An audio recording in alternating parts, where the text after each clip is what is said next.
কখনো কারো বিপদ ভুলে করে আসে না, কখন যে কারো বিপদ চলে আসবে তা শুধু আল্লাহ তাআলাই ভালো জানে। হ্যালো এভরিওয়ান, আসসালামু আলাইকুম। সবাই কেমন আছেন? আশা করি ভালোই আছেন। আমিও ভালো আছি, তবে হয়তো অতটা ভালো না, মোটামুটি যেরকম আর কি থাকা যায়।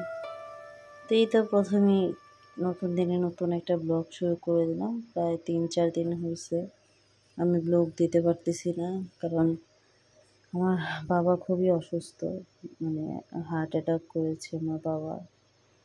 তারপর ওনাকে নিয়ে তো দৌড়াদৌড়ির জন্য হচ্ছে। তো এই ভিডিওগুলো আসলে আমার আগের করা ছিল, সেই ভিডিওগুলোই আপলোড করলাম। কারণ ইউটিউবে এটাও আসলে একটা জবের মতো, তাই না? যে প্রতিদিনই এই কাজ করতে হয়, তাও যতটুকু পারলাম ততটুকু দিলাম।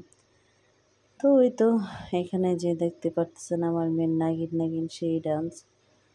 তো তখন আমি জানতাম না যে আমার বাবা হার্ট অ্যাটাক করেছে আর কি। ওই তো তারপর সন্ধ্যার সময় আমরা একটু বের হলাম ঘুরতে, কিছু টুকিটাকি কেনাকাটা করতে আর কি। তো তখন প্রায় রাত 7টার মতো বাজে। আর এখন যে আমি ভয়েস দিচ্ছি এখন প্রায় রাত 1:30টার মতো বাজে। এত রাত্রে চিন্তা করছেন, এখনও ঘুমাইতে পারি নাই। আমার বাবাকে আমার বাসায় নিয়ে আসছি। তো একটা অসুস্থ রোগী সুস্থ করতে গেলে দেখা যায় নিজের অসুস্থ হয়ে যাওয়া লাগে। তো আমার অবস্থাও হয়েছে এইটাই আর কি। এই তো সেবা টেবা করতে করতে আমার এখন একই অবস্থা। যত হলো আল্লাহর কাছে দোয়া করে আল্লাহ আমার বাবাকে সুস্থ করে দিক। যতটুকু কষ্ট করতে হয় ততটুকু কষ্টই করব। সবাই দোয়া করবেন আমার বাবার জন্য, আমার বাবা যেন তাড়াতাড়ি সুস্থ হয়ে যায়। তো এখানে তো আমরা টুকিটাকি শপিং করবো। তো তখন আসলে অনেক কিছু কেনাকাটা করেছি, দেখানো হয় নাই, বলাও হয় নাই।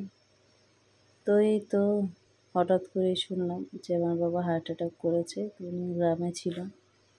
তো গ্রাম থেকে ওনাকে ঢাকা নিয়ে আসা হয়েছে, আবার বড় হয়ে যায় নিয়ে আসছে ওনাকে ঢাকা। তারপরেই তো এখন আমরা ঘুরে টুরে চলে যাব একটা মামার খিচুড়ি খেতে। তো এই মামার খিচুড়িটা কিন্তু একদম মজা।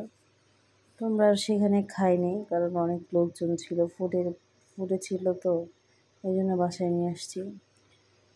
তো তার সাথে ছিল আমরা চিকেন, একটা কাবাব এনেছিলাম, স্টিকের মতো, আর একটা 2টা আনিয়েছিলাম আপনার খিচুড়ি।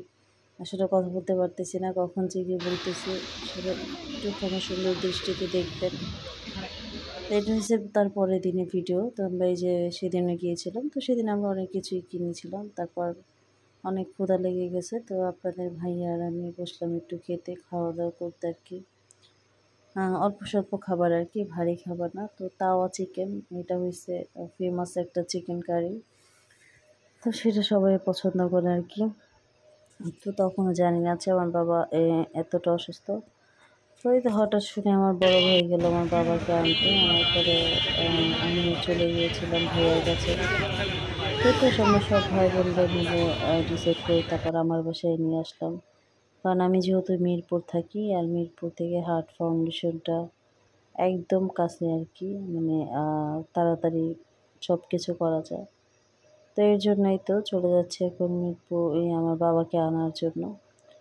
তো একটা সিএনজি নিয়ে নিলাম, তারপর যাব। এটা আপনাদের সাথে একটু শেয়ার করি, দেখেন। আসলে কি বলবো, সুস্থ মানুষগুলো অসুস্থ হইতে সময় লাগে না। তো সকালবেলা আমার বাবার সাথে কথা বলছিলাম, তখন তো আমার বাবা ভালোই ছিল, ঠিকঠাক মতো কথা বলছিল। তো হঠাৎ করে এরকম অসুস্থ হয়ে গেল, জানি না কেন।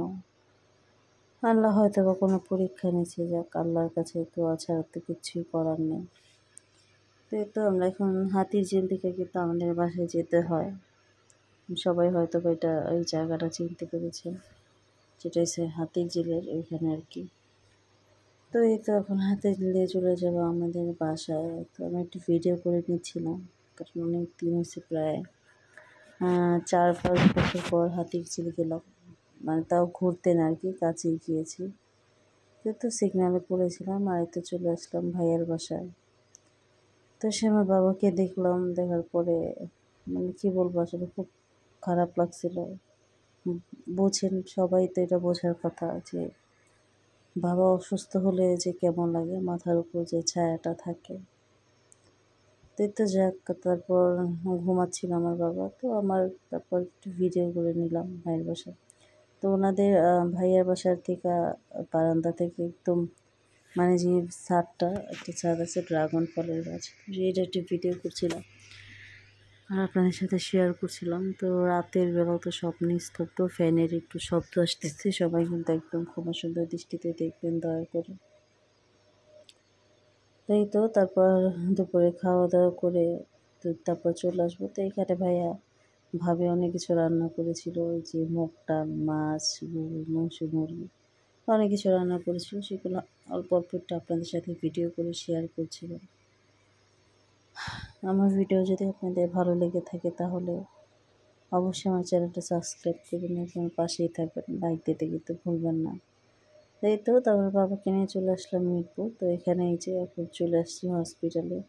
তো এখানে তার আবার সকল মানে যত চিকিৎসা ছিল আর কি সব এগুলো আবার দেখানো হবে। তারপর আবার নতুন করে রিপোর্ট দেবে। তো সবাই আমার বাবার জন্য দোয়া করবেন, আমার বাবা যেন সুস্থ হয়ে যায়, ভালো থাকবেন। আল্লাহ হাফেজ।